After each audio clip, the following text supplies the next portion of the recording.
Still, good morning. Morning. What did the film show you this morning when you watched it? About what I thought. Inconsistent, a little sloppy, and basically enough to coach off of, obviously, to get better at, to fix. It's not one guy. It's not one unit. It's a collective effort. So that's what we have to focus on this week and get better. Why didn't Sidney Jones play?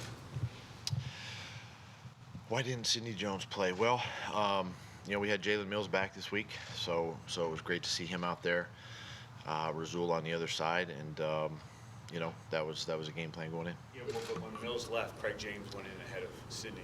Yeah, that was the plan. That was the plan this week. That was the plan. Sidney's fine.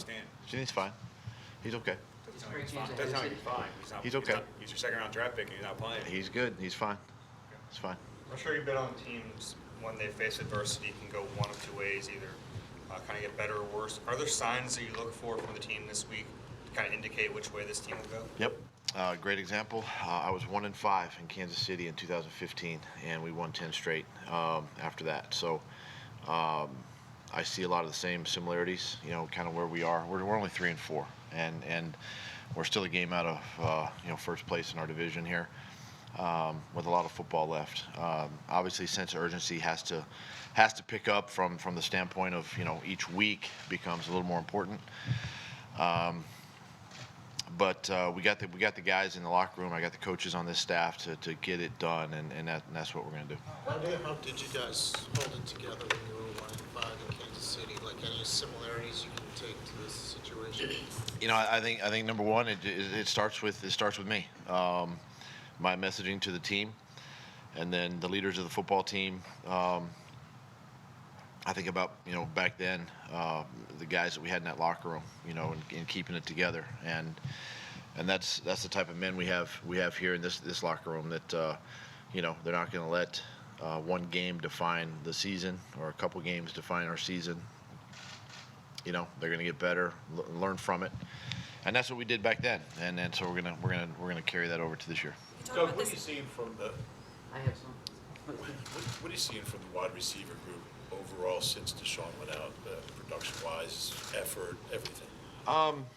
There's some good and there's some not so good. It's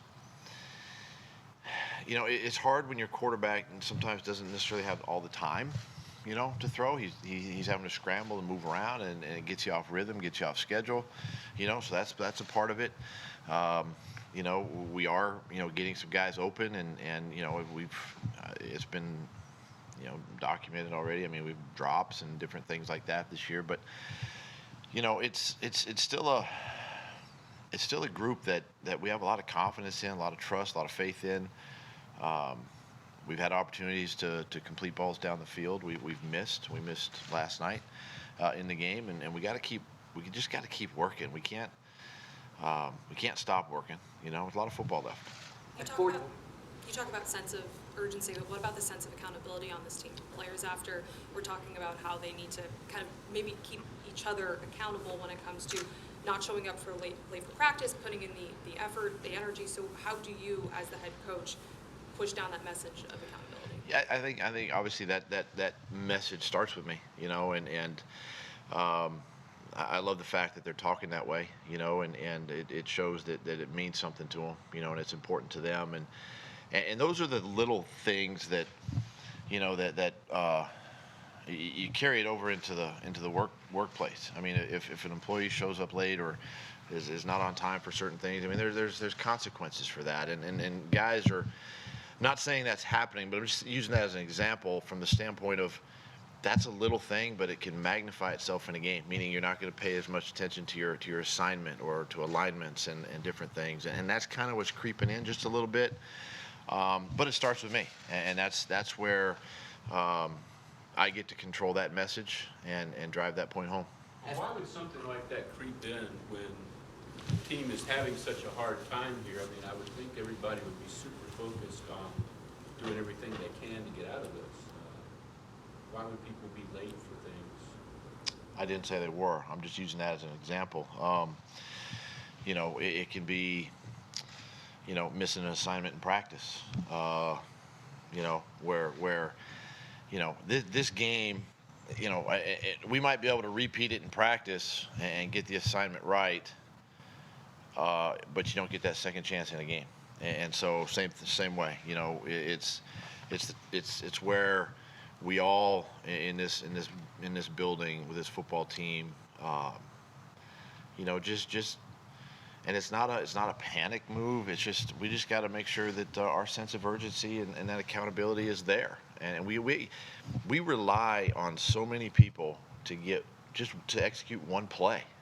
From me calling the play to Carson calling it to Jim calling it into the linebackers and getting that one play executed. You rely on a lot of folks, and so that's the part that we can't lose sight of. At 14-7, you forced them to punt, and then you called 3 straight running plays. Why 3 straight running plays in that situation?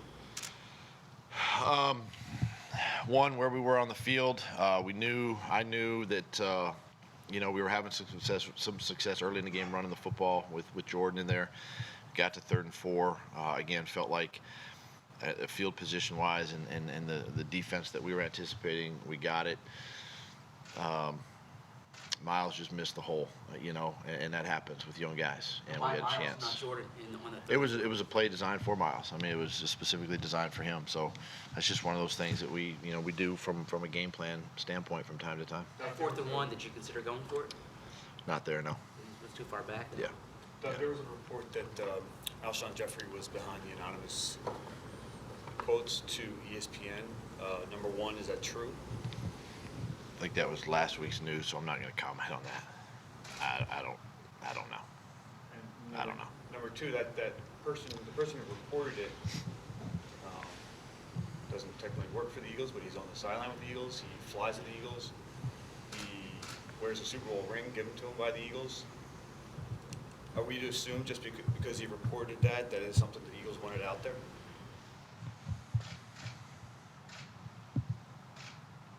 I think you guys know. I don't know. That we know? Yeah. Who's behind? No. I mean, that has nothing to do with the Buffalo Bills this week or the Dallas Cowboys, so I'm not going to answer those comments. I'm not going there. Potential for, leaking information? Do you talk to them at all about Yeah. the fracture that occurred? Yeah, and those are obviously in-house conversations.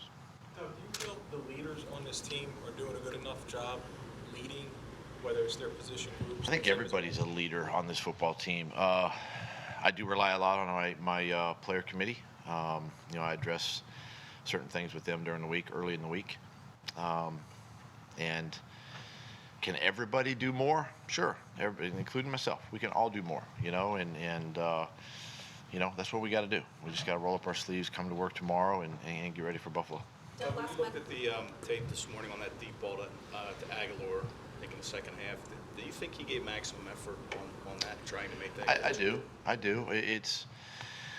I go back to the Minnesota game, and we had a chance to hit him, down the middle. We're just missing by about a yard or two, on plays like that, but felt like the effort was there.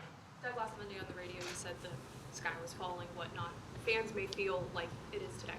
What is your message to the Eagles fans to keep them in it? We got 9 games left, and it's a 1-game season, and by no means are we pushing any panic buttons. We're 1 game out of first place in our division. We win our division at the end of the year, most likely you're in the postseason.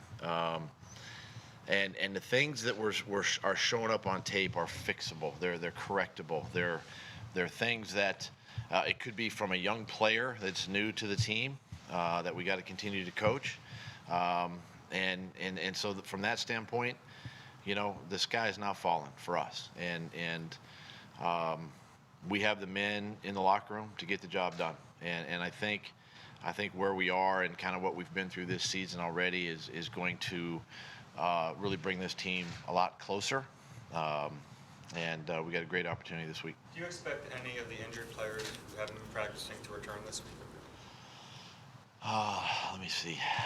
Deshaun, Convernigan, Deshaun, those guys are all working and doing they're in their rehab, in their protocols. Obviously, we'll find out more on Wednesday, but would expect probably those guys early in the week probably won't practice. Is Avante still in the concussion protocol, and how much concern is there over him? It's been a month now. Yeah, he's still in the protocol. Still has some soreness.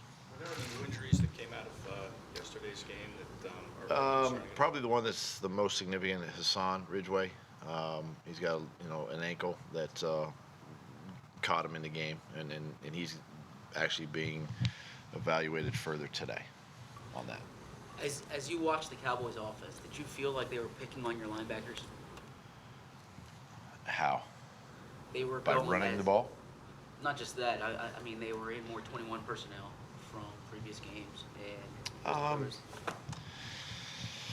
don't think it's not necessarily. I mean, it's hard to say that if they were picking on our linebacker. I mean, it's probably part of their game plan and what they are trying to get done in that game. So I felt like Camus stepped up. I thought even T.J. Edwards, for getting more time, played decent in there.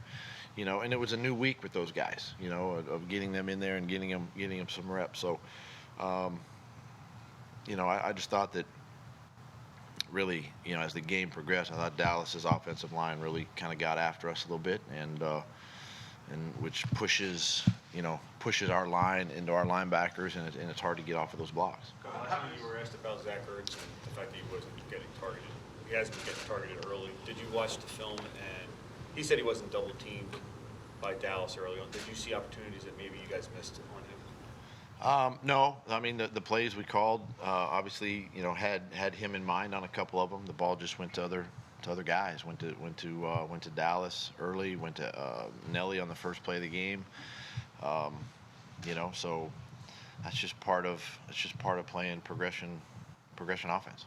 How confident are you that obviously trade deadline's coming up next week? How confident are you have the personnel in the building now to be a playoff team and have success in the postseason?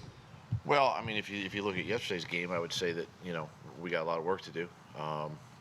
As far as the trade deadline stuff, I would lean a little more towards Howie, on that and our collaboration on that, and if there's anything that we can do to add value, add talent, add depth to the roster, we're going to take a look at that.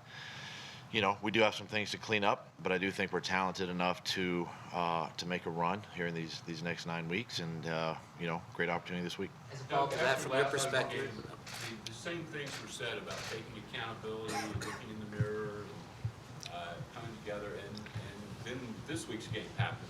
Why didn't any of that stuff take hold? I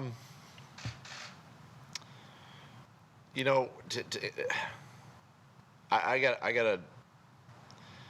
It's hard to really answer that question without saying this, that it starts with me, and I hold myself accountable, and so, I've got to do a better job, quite frankly, and I got to communicate that better to the team, and make sure that that we're doing the right things every single day, not just some of the time.